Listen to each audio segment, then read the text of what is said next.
Anybody waiting on friends? We good? Okay. It's crazy outside, so I don't know. Okay, so I'm going to have my cheat sheet for two reasons. Number one, I didn't know I had to wear this, and this makes me nervous. Number two, I'll go on too many tangents, so we're gonna keep ourselves accountable here, okay? So yesterday I paced around my house, and you know, how many of you have done public speaking or teaching? Okay, so when you start public teaching or speaking, you want to like wow them with the first thing that comes out of your mouth, right? I'm gonna take a left turn from that, and I'm gonna step into a little bit of female vulnerability, and then we'll go from there, okay? So all of you guys are here for a reason, right?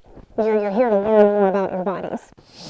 It actually took me a really long time to ask JR for permission to do this for one reason and one reason only. Some of you are my patients, some of you are my friends from CrossFit. So I've been on my own journey for the past year, and I'll tell you about that in a second. Ladies, none of us are where we want to be right now, right? None of us are where we want to be, or else we wouldn't be right here. I am not where I want to be in my wellness or in my physical stature. But what we're going to do is we're going to step out of our insecurities, we're going to step into our body power, and we're going to share today about how we can get there in a way that is conducive to our female physiology, because ladies, we are not small men. Spoiler. We're going to talk about that. So without further ado, all of the information I have to share with you is information that I've gathered over the past several years for myself and for my patients. So I have some phenomenal sources to give to you, ladies, and I'm just going to be very frank with you. I'm a clinician, I'm not a physician, but I challenge you, all clinicians in your life, ask them questions.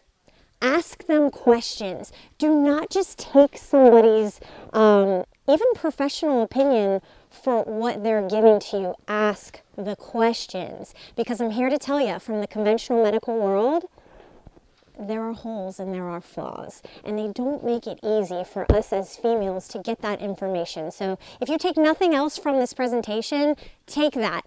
Ask the questions, and do not be afraid to ask the questions. You're not going to hurt their feelings, and if you do, go find somebody else.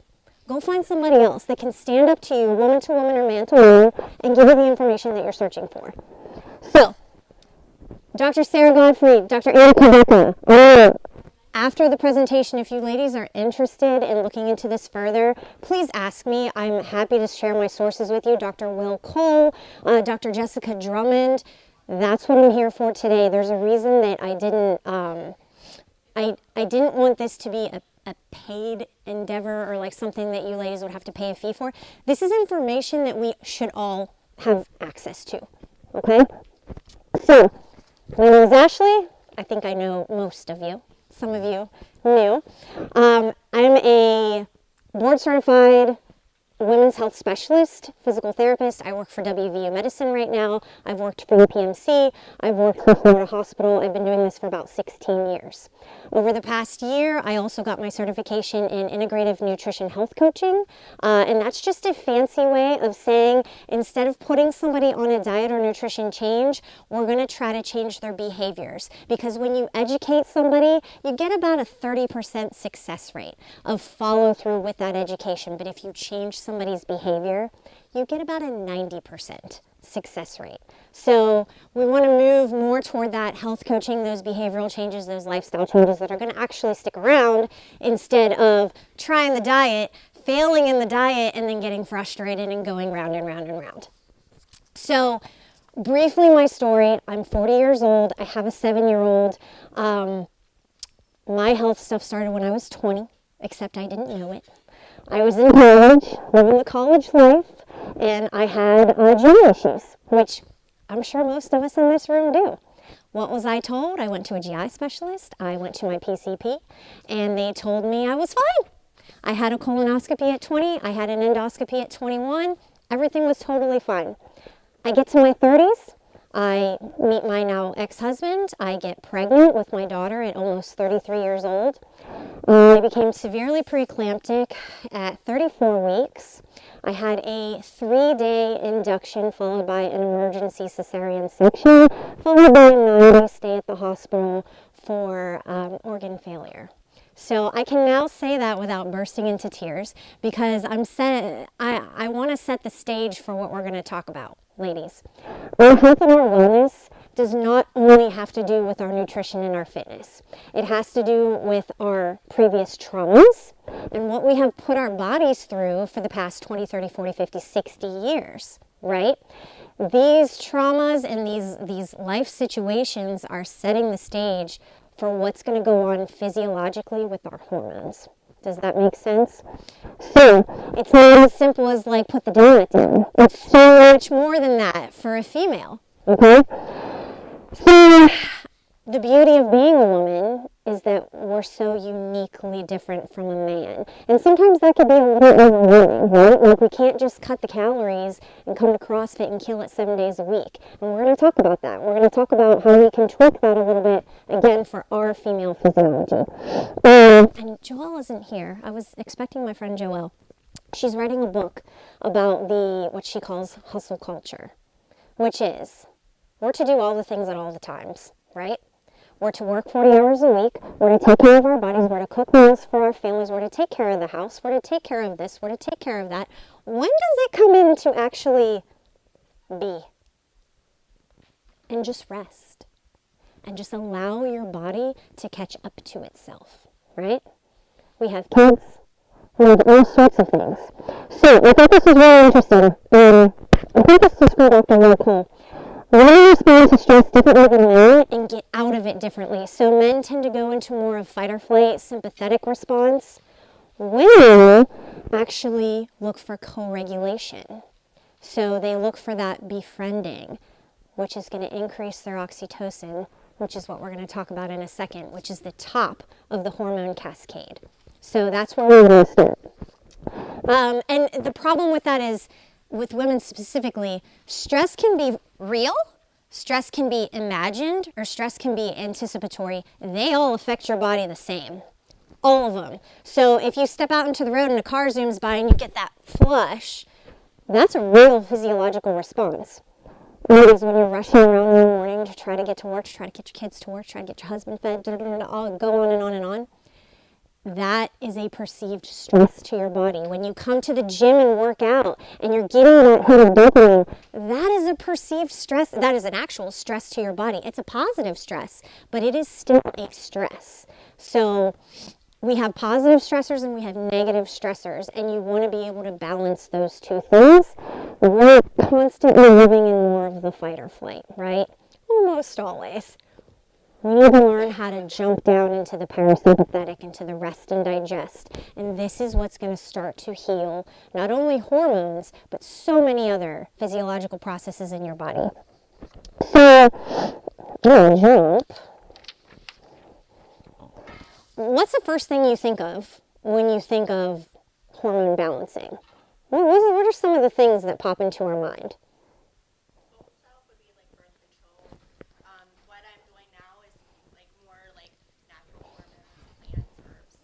Birth control, medication. I mean, what is given to us when we talk about hormone control or hormone attenuation? We don't think about lifestyle. We don't think about bioavailable hormone replacement or replenishment, as we like to say, therapy. We don't think about food. We don't think about our stressors. So, balancing hormones through a primary food. As a health coach, we have two different foods. We have primary foods and we have secondary foods. Primary foods are the foods that feed our secondary food, which is actual real food. Primary foods is everything that surrounds that. So our relationships, our physical activity, our ability to cook, our finances, our spirituality, our joy, everything that would affect your ability to be able to bring that secondary food into your body. So, what is a hormone? What is a hormone? A hormone, all it is a chemical messenger. Our entire body relies on these chemical messengers every single day, And the cool thing about being a girl is that it does this every single month, whether you are menstruating or whether you're not. So if you are postmenopausal, or if you are perimenopausal, or if you're like so far past that, it doesn't even matter. It does matter. Pay attention to what we're going to talk about today with the ebbs and flows of our hormone cycle, and we're going to use that idea to then put it into what do we do in menopause? What's going to happen with menopause? So, here. Hormone balance is neuroprotective. Hormone balance is going to set the stage for our brain. Nobody usually thinks about that. We think about, oh, I can't remember what I did yesterday. I have the brain fog. I have all the things that are just normal aging processes. No. Hormones are neuroprotective, specifically progesterone. I know this for a reason, guys, because I'm trying to take in my feminine power right now. So if I'm going to try not to do this constantly. But this is real. This is real, okay? We're going to start with the hierarchy of hormones. It's really important to understand, and this is something that really opened my eyes to what was actually going to get me onto that healing road and off of that spinning in circles road. So whenever we think of hormones, we automatically think of estrogen, progesterone, testosterone, all the big players, right? The big players. We need to move up in the hierarchy. So the conductor of all the hormones of that female balance is actually oxytocin. So oxytocin is the love cuddle hormone, as most of us know. Oxytocin is the one that it's going to directly affect our cortisol, which directly affects our insulin, which directly affects estrogen, progesterone, testosterone. So if you're having an issue, you go into your doctor's office and by some miracle, they do your blood work without you fighting with them, and you come back low progesterone, and they want to put you on a bioidentical, hopefully it's a bioidentical, that's just a teeny little part of the puzzle. It's just a small, small part. You want to move up the chain and say, well, what's root cause here? What's root cause? And go from there. You're going to get a much different result. So with oxytocin, it's super important in autoimmunity, it's super important in growth recovery, and it's super important in neurocognitive growth. So protective as well. Ladies, our brains, our pituitary gland, that's what's going to start this whole cascade. So how do we get oxytocin? Well, everybody knows the first way, right? Intimacy, non-intimacy, touch, lingering kissing, yes please. Hugs longer than 20 seconds, holding your pet, holding your spouse, holding your child, but also co-regulation with other females, having deep connective conversations. Those are going to give you hits of oxytocin. Now, how many of us do this on a daily basis? If you are, that is awesome. If you're not, I would challenge you to look for those oxytocin hits throughout your day. Try to increase those oxytocin hits, because what's the next thing it's going to regulate? Your cortisol levels. If your oxytocin is high, your cortisol is going to be low. But if your oxytocin is low, your cortisol is going to be high. And most of us know what cortisol is. Cortisol is the stress hormone. Everybody talks about cortisol as being the bad guy. It's not really the bad guy. It's just that we live in this society of go, go, go, go, go, fight or flight. Cortisol is always up here. It has to come down. So cortisol is also important for blood sugar regulation, and it's also important for autoimmunity as well. So you're just moving down the cascade. When you regulate your cortisol, your stress hormone, you're going to regulate your insulin. So I want to hit on this pretty hard because this is something that most of us just don't pay attention to, including myself. When your cortisol is high, your insulin is going to be high. When your cortisol is low, your insulin is going to be low. This is so important, ladies, for something called insulin resistance. I have personal experience with this, and I have professional experience with this. Insulin resistance is like that space between having a healthy metabolic system and being a pre-diabetic. Insulin resistance takes up that space where our insulin isn't exactly doing its job. Its job is to pull glucose out of our bloodstream and into the cells. It's not doing that as effectively as what it should be doing, and this is slowly moving you toward that route of diabetes. Now, to put this into perspective, if you would go into a physician's office and they would take your A1C, pre-diabetic A1C is considered at a 6. Healthy A1C is 5 or below in some places. We consider healthy A1C to be under 6, so under that pre-diabetic range. If you are 5.3 to 6, you are technically insulin resistant. But you know what they do for that? Nothing. Nothing. They do nothing. So, they usually don't even tell you that you're insulin resistant. So, where does that leave us? Moving toward that pre-diabetes, and then eventually on something like metformin, right? So, here lives, in my personal opinion, where much of your power resides. Now, when I was insulin resistant, I was right at 5.3 about 6 months ago. And I wasn't getting where I wanted to go. You know, you health coach everybody else, but you are always a different story, right? Always a different story for yourself. So I was told I was insulin resistant by a good clinician, and she offered me metformin right off the bat. Ladies, this is where the advocating comes in. We're talking about prescription medications, time and a place. I'm all for time and place. But I wasn't even pre-diabetic yet. So what I ended up doing is I went and got a continuous glucose monitor for the next several months, and I started watching my glucose. I started watching it. Ladies, it's as simple as that. Now, glucose monitors are expensive. I'll give you that. How much do we pay for cable? How much do we pay for, clothes and going out to eat? And that's not a judgment. That's what I was doing. I needed to look and see how I could make this a priority in my life, because it had to be. I was moving to be a pre-diabetic, and I didn't understand that. I was a decent way. I wasn't where I wanted to be, but I was okay. I wasn't where I would consider myself significantly overweight. I was doing CrossFit, working. You know, I felt okay. Okay being the key word. Do we want to feel just okay? No, we don't want to feel okay. We want to feel great, right?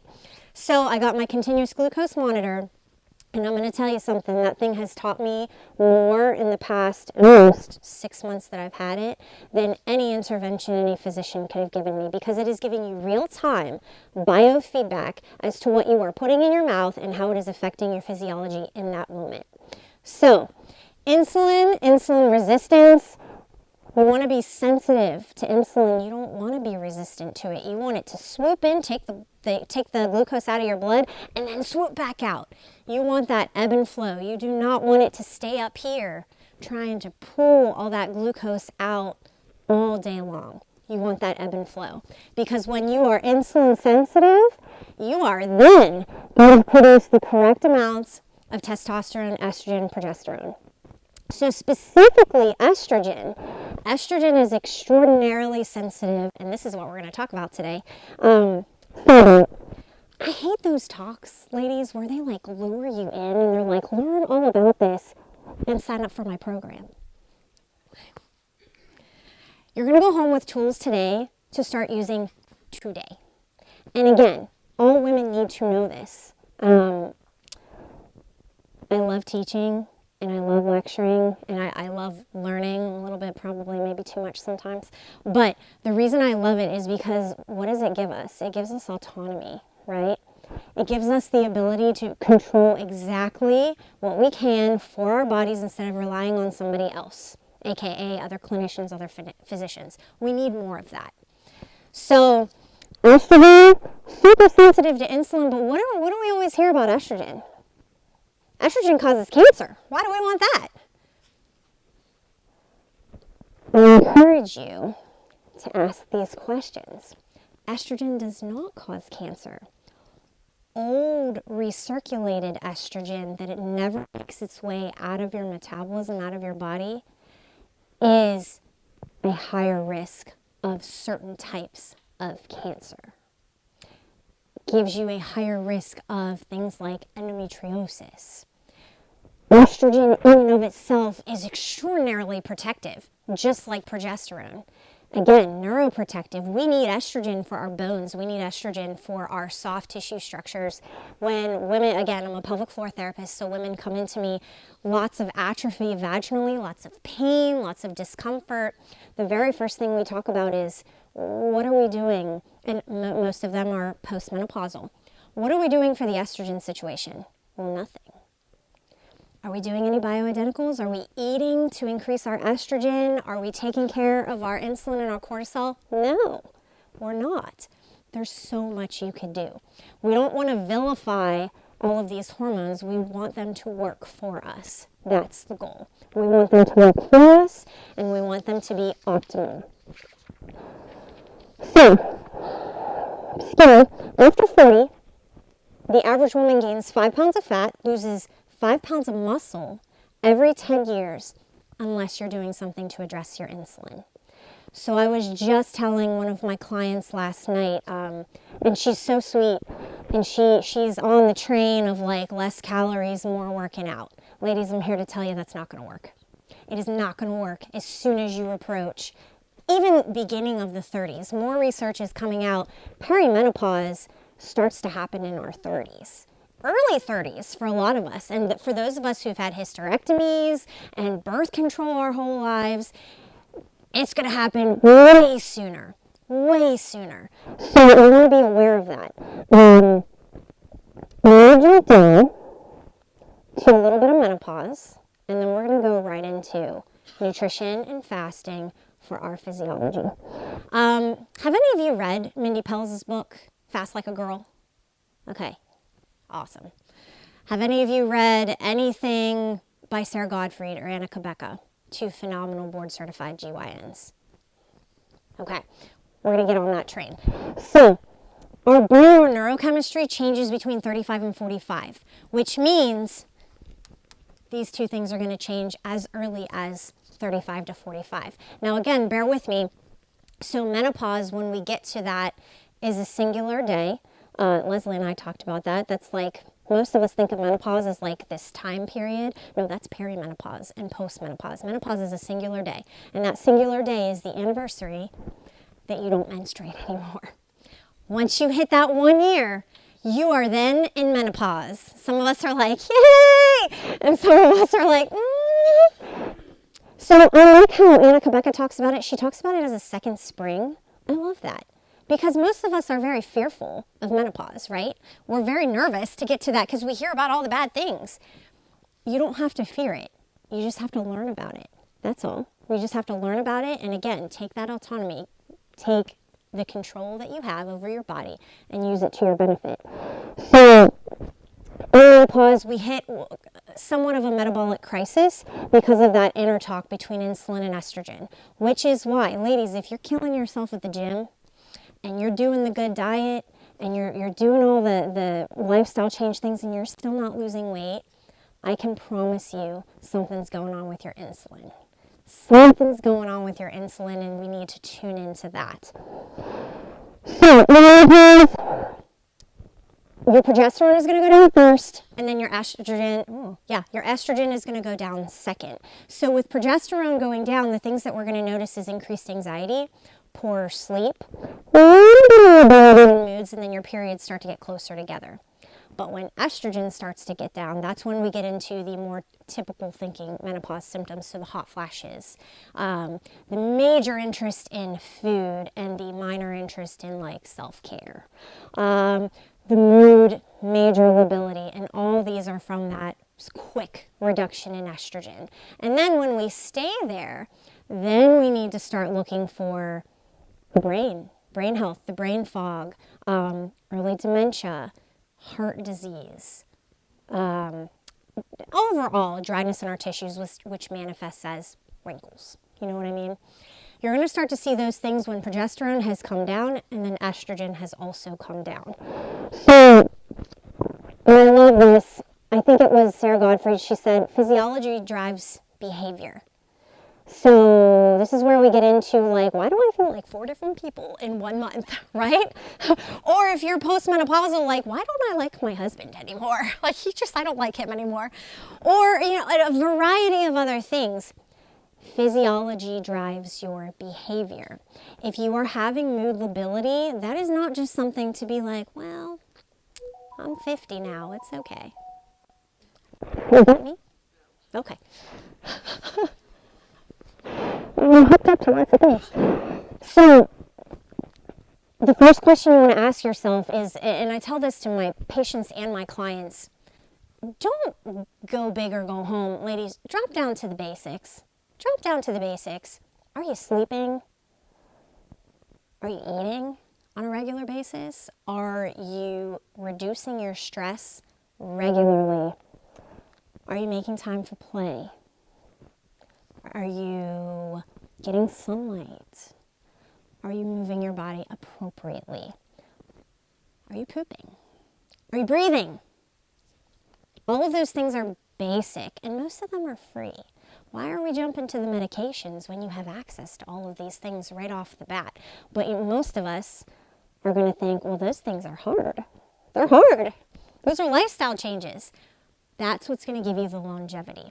That's what's going to set you up for whenever you're ready to do bioidentical.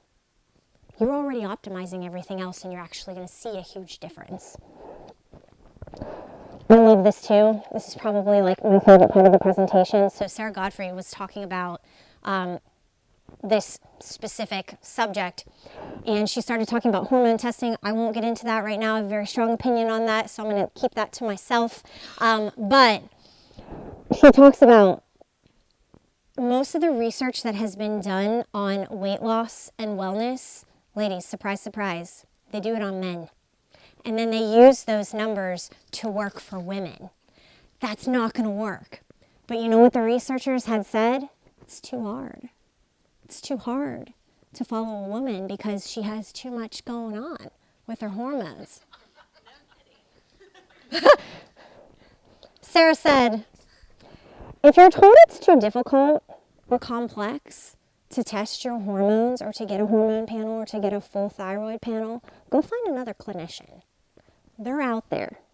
Takes a little bit of work, personal experience. But once you find them, they're going to be a gem in your life because they are out there. It's not impossible. Don't accept that answer. And I'm just going to say it.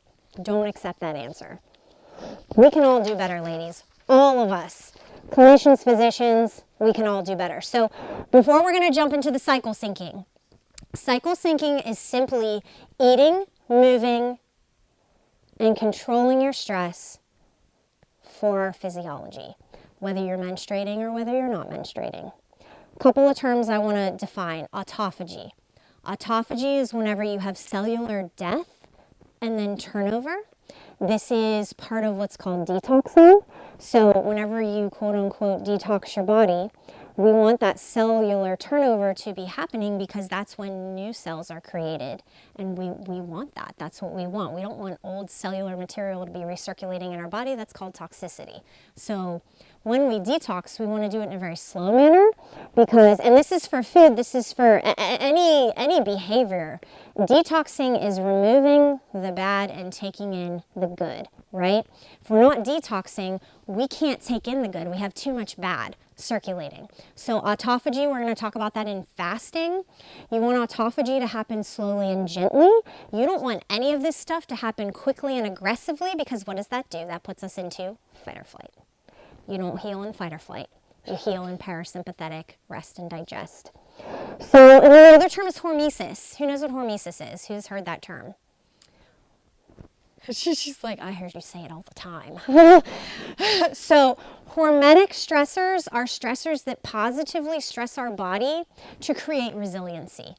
So it's a positive stressor to create resiliency where our bodies can jump right back to where they should be.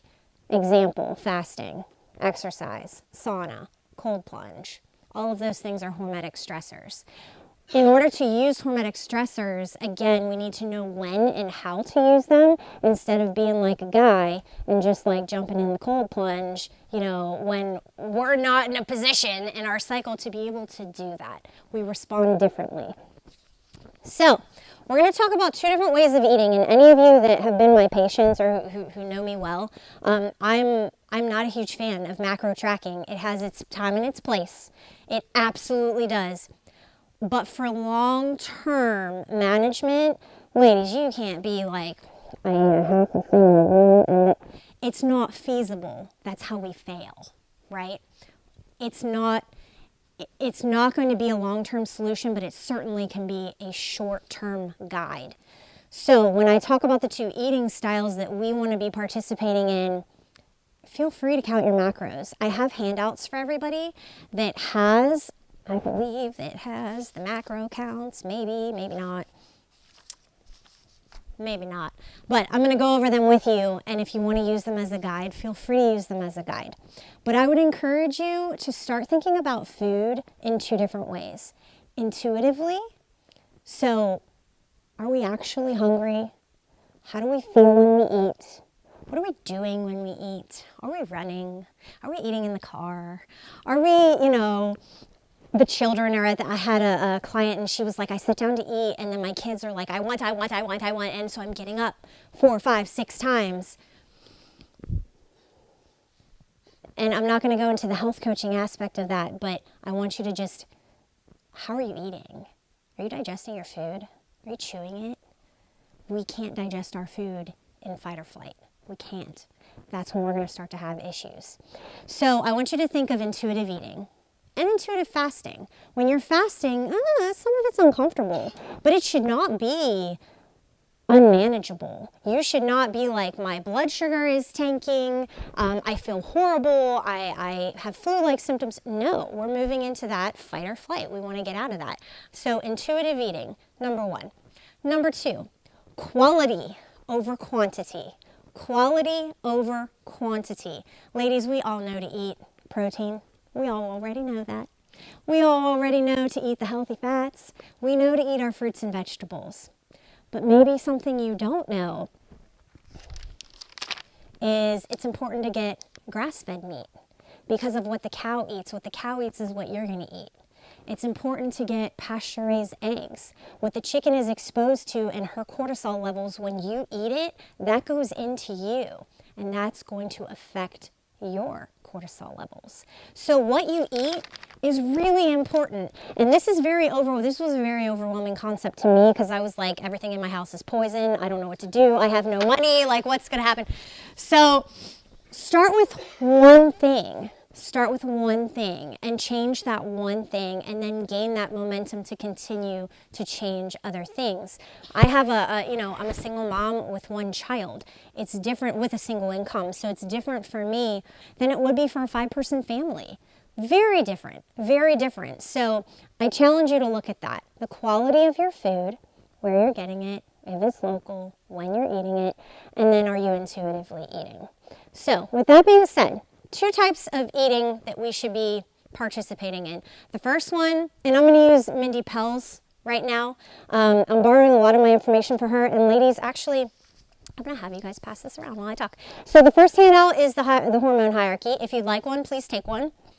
The second one is what we're going to talk about, the fasting cycle when you're a female.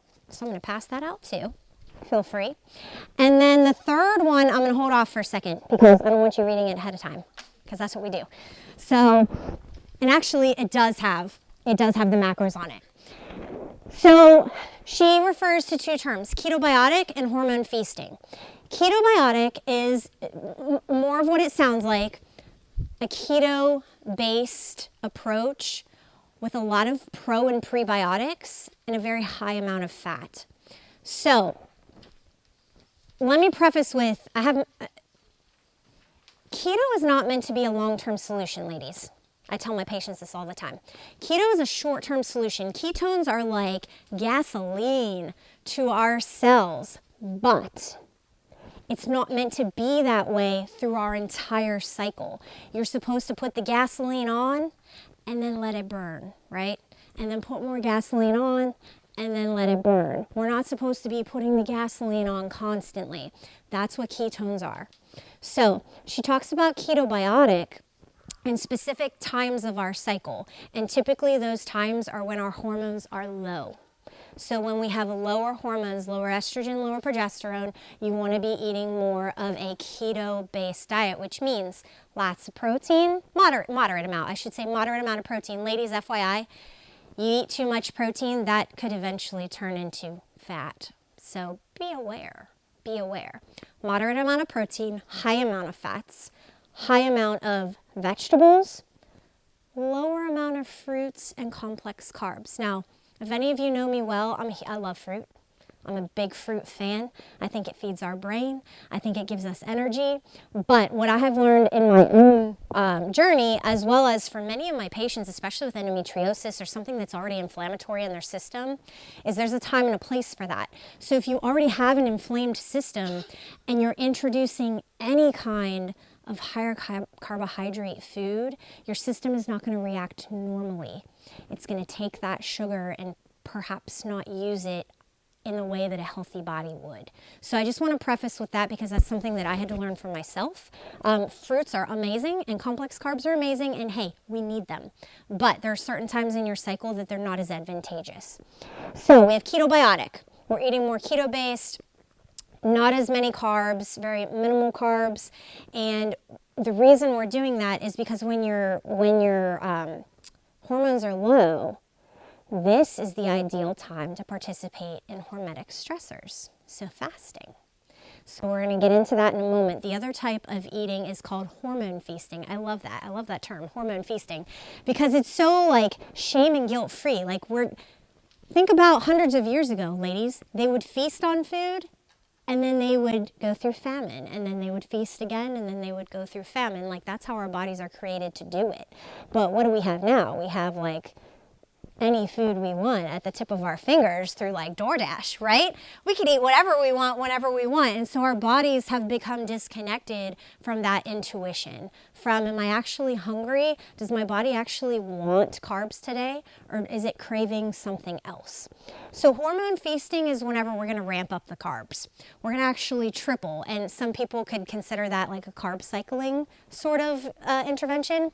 So we're going to go ketobiotic, and then we're going to go hormone feasting where we're increasing, and you're not going to hear me say calories because I don't like talking about calories, because calories mean absolutely nothing when it comes to female physiology. We need that quality and we need that intuitive eating.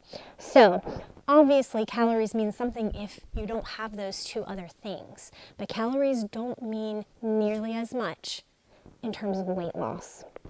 So we have our hormone feasting and our ketobiotic. This is my favorite part. It's our menstrual cycle. And ladies, again, who have had a hysterectomy, who are postmenopausal, please pay attention because we're going to use this cycle. We're just not going to sync it with your menstrual cycle. Simple as that.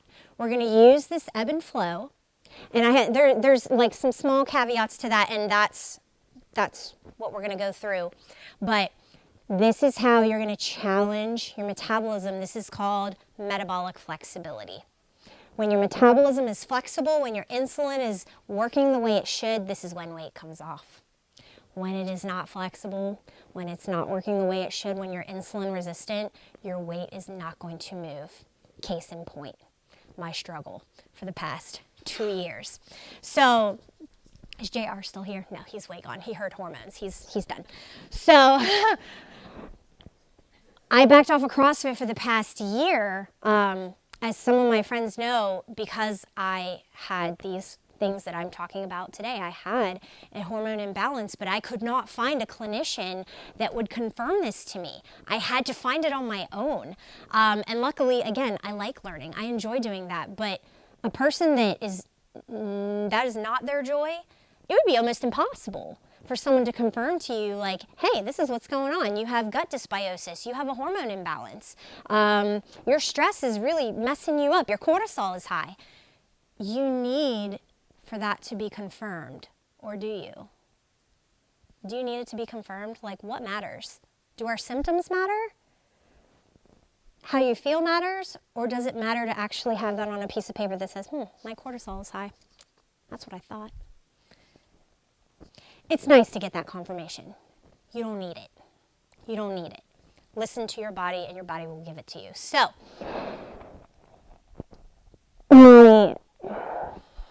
my reason for wanting to spread this ebb and flow is because I was doing CrossFit 5 to 7 days a week, and I loved it. I love it so much. It pulled me out of a deep and dark depression. It did more for here than just as much as it did for the rest of my body, but I did that for a year and a half, and I felt great. And then all of a sudden I started gaining weight.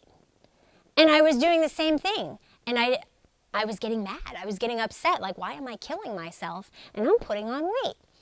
And then I would leave CrossFit and I would feel dizzy. And I would feel nauseated. And I would take 7 days to recover. My body would hurt so much that it would physically make me feel sick. That is not normal, ladies. That is not what we're trying to achieve. But being the, all-knowing clinician that I was like, well, clearly I'm not doing enough. So I did more.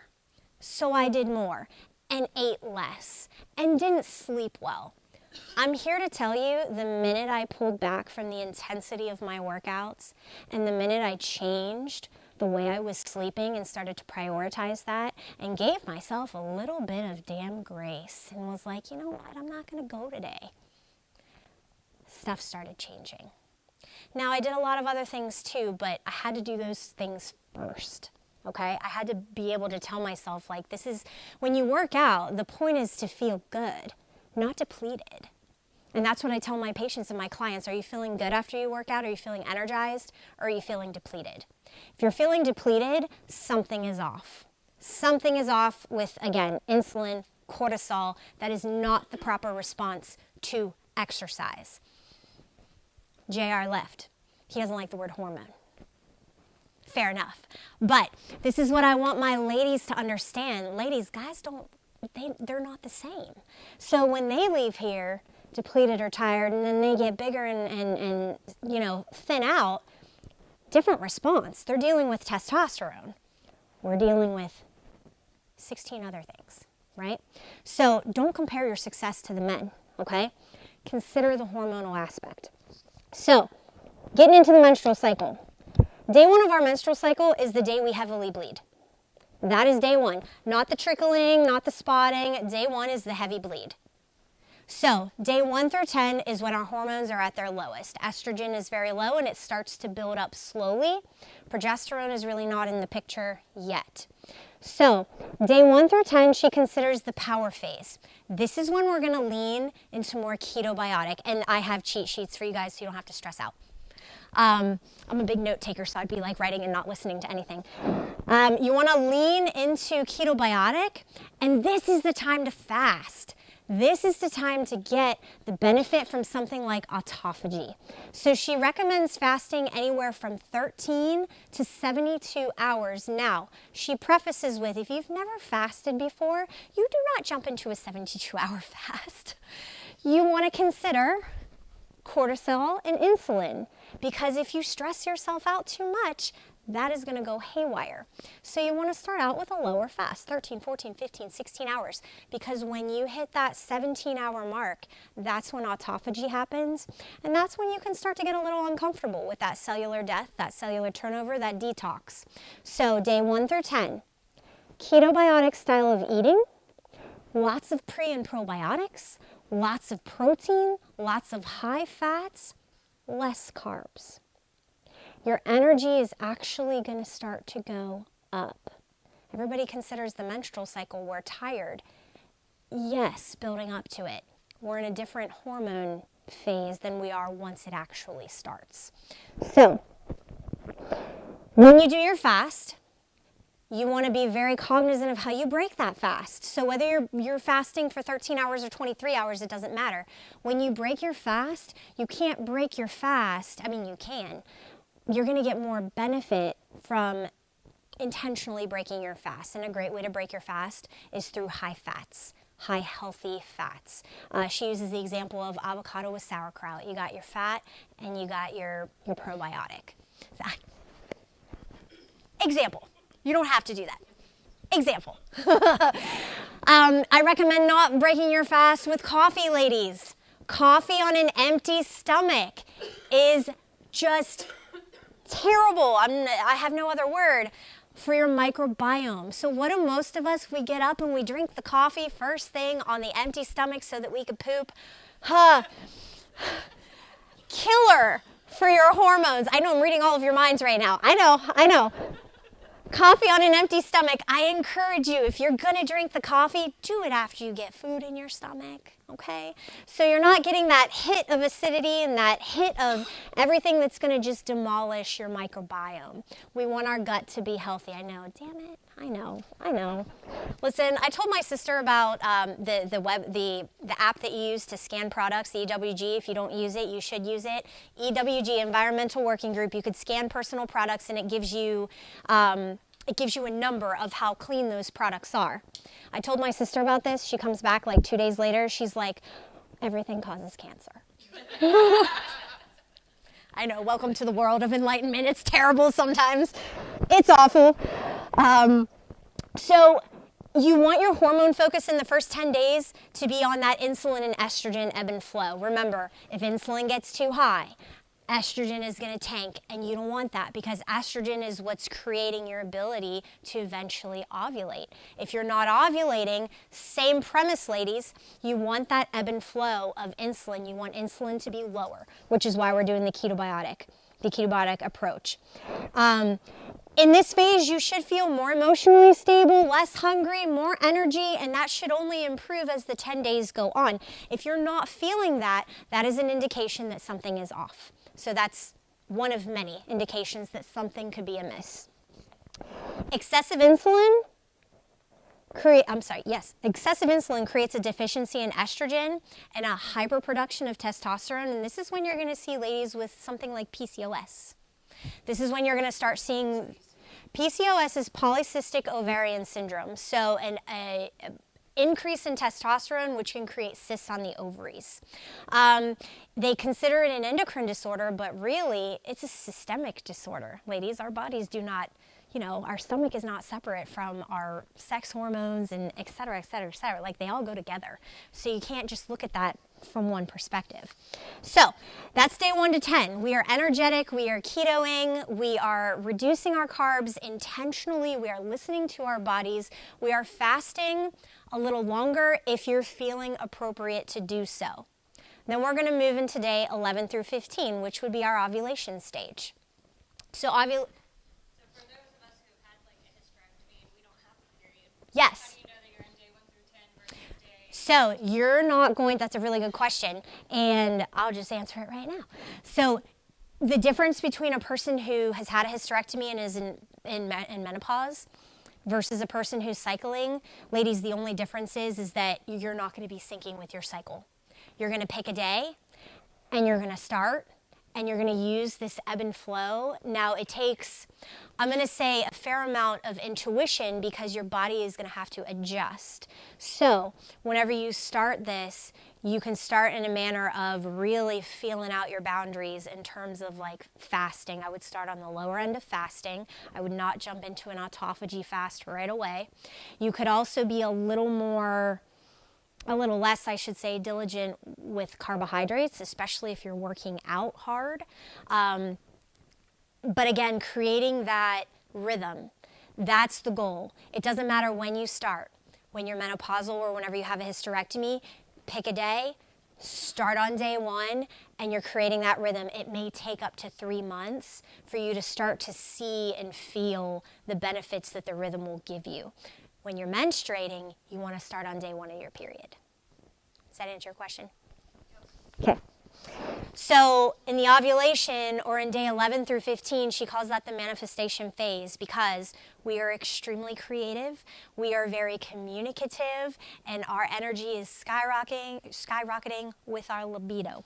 So this is a fun and exciting stage. If this is not happening to you, another sign that something is going not wrong, perhaps amiss.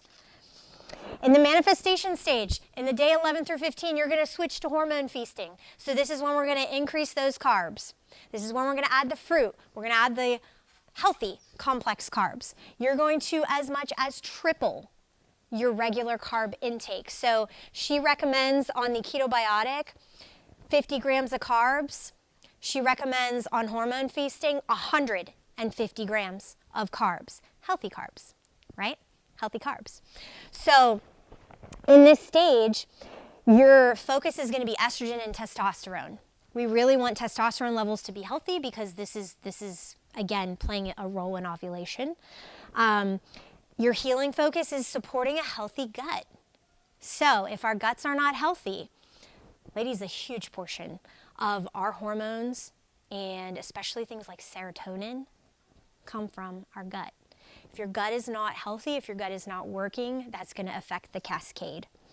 So this is when you should feel your best.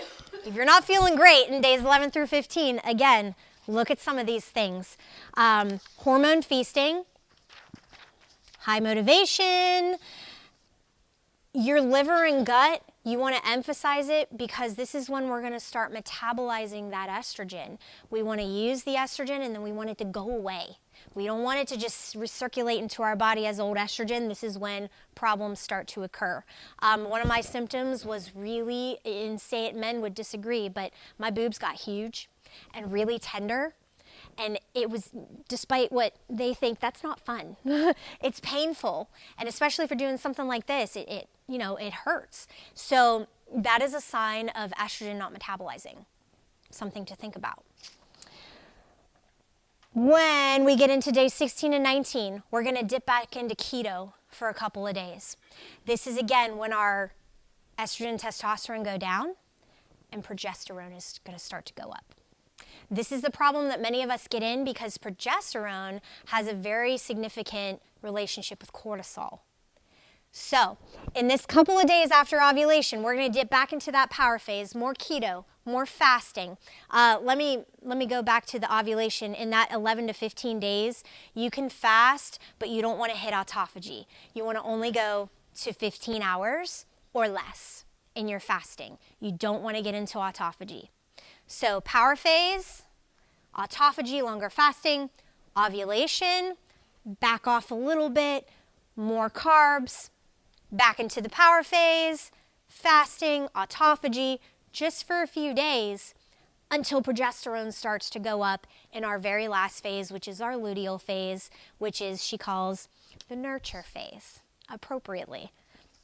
So in day 20, until your bleed, or for those of you who are menopausal or without a uterus, day 20 to day 30 to 32, depending on what your body's telling you, day 20 to day bleed is going to be no fasting, no hormetic stressors, and more carbs. So the reason that you're going to do this is because of that relationship with progesterone to cortisol. If you fast, if you create hormesis and you create that, again, good stress or not good stress, your cortisol is still going to go up. If your cortisol goes up, your progesterone is going to go down. It's going to happen. So this was my problem. This is many of my clients' problem, is that we work out the same all week, every week, and we don't consider that. So I'm going to use CrossFit as an example. Day 20 to bleed is not the time to be doing HIIT, high intensity exercise. It is not the time to be putting weight on the bar. It is not the time to be pushing your limits. That time is ovulation.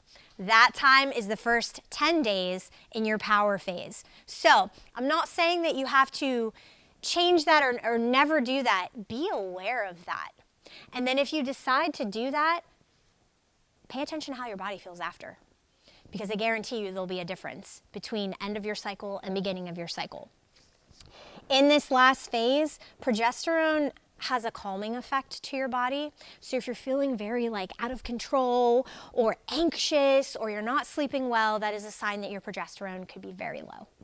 So consider that leading up to the cycle or in the last 10 days of your rhythm method. Your body needs more glucose in this time, so ketones are not going to be your friend. You don't want to be in ketosis. You want to be out of ketosis and using more glucose, using more insulin. So, now, I'll pass these out. So there's your cheat sheet. Now, what are some of the ways that we can naturally feed these stages? Oh, I'm losing my thing here.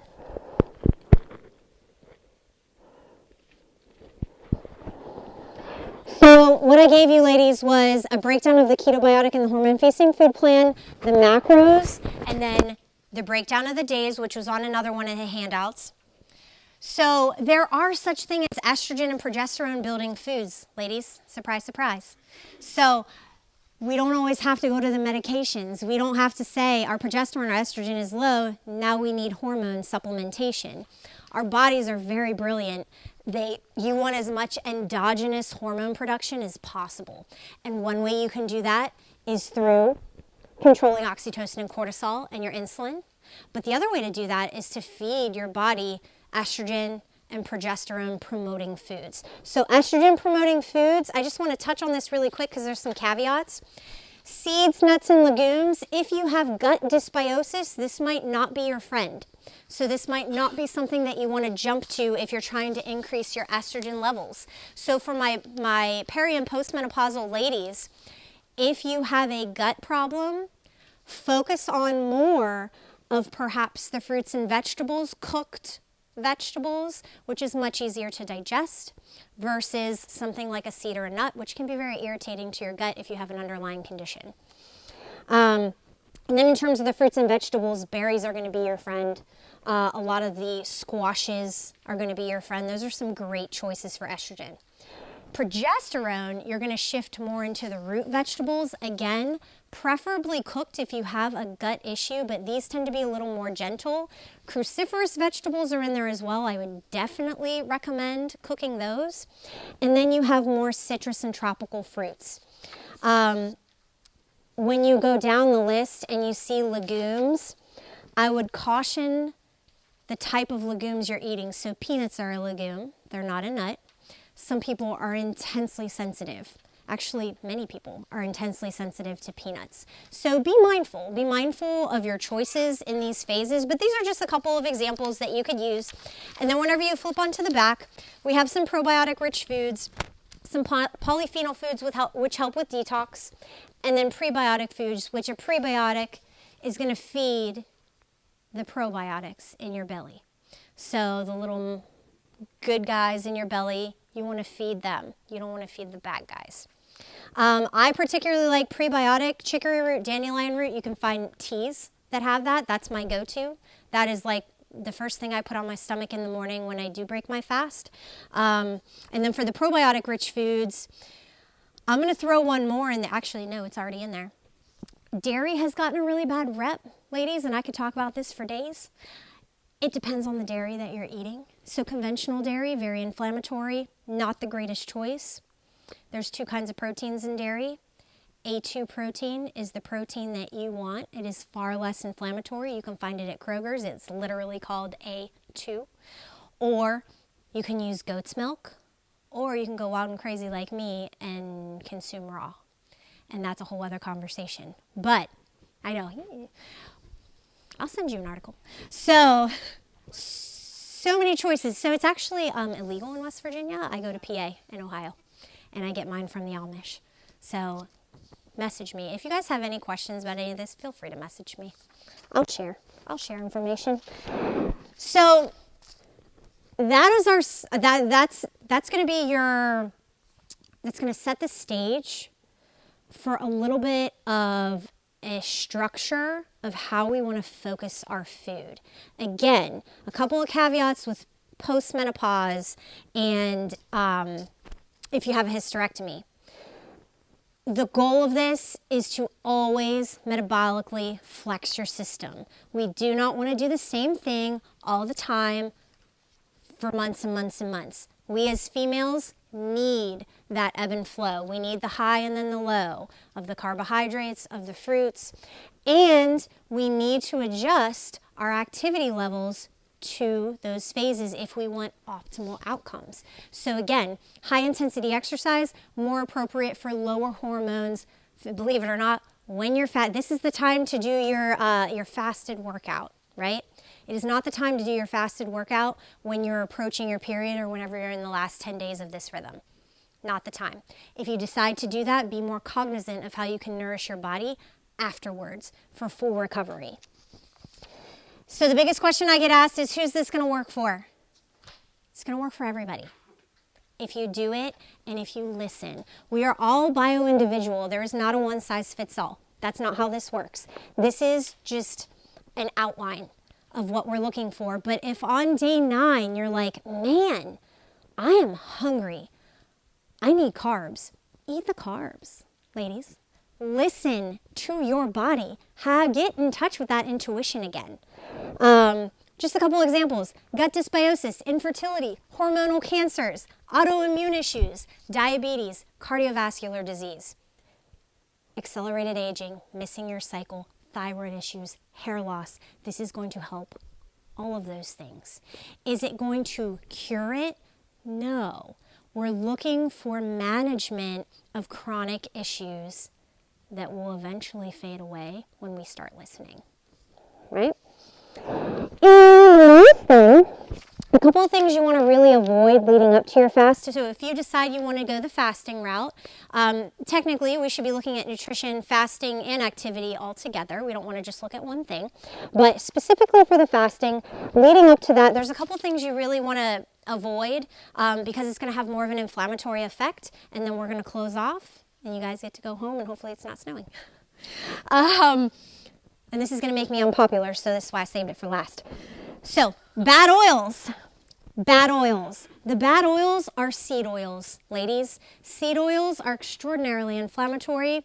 Look it up. The oils you want to lean into are the positive ones: the coconut, the avocado, the extra virgin cold pressed olive oil. You do not want oils that are high heat, that have been denatured, and that change. You don't want that in your body. You want to avoid seed oils. And unfortunately, that cuts out just about all processed snacks and food. Now, I'm going to be very honest with you. Again, I'm not perfect. This is a daily thing.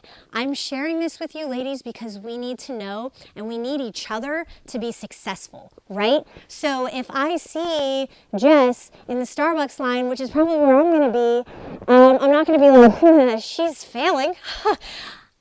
You give yourself grace. We need those treats. We need we need joy. You need joy. You can't just do this part, right? You have to do this part, okay? So mitigate, yes, but don't cut the joy out of your life. Have the cake on your birthday, for goodness sakes.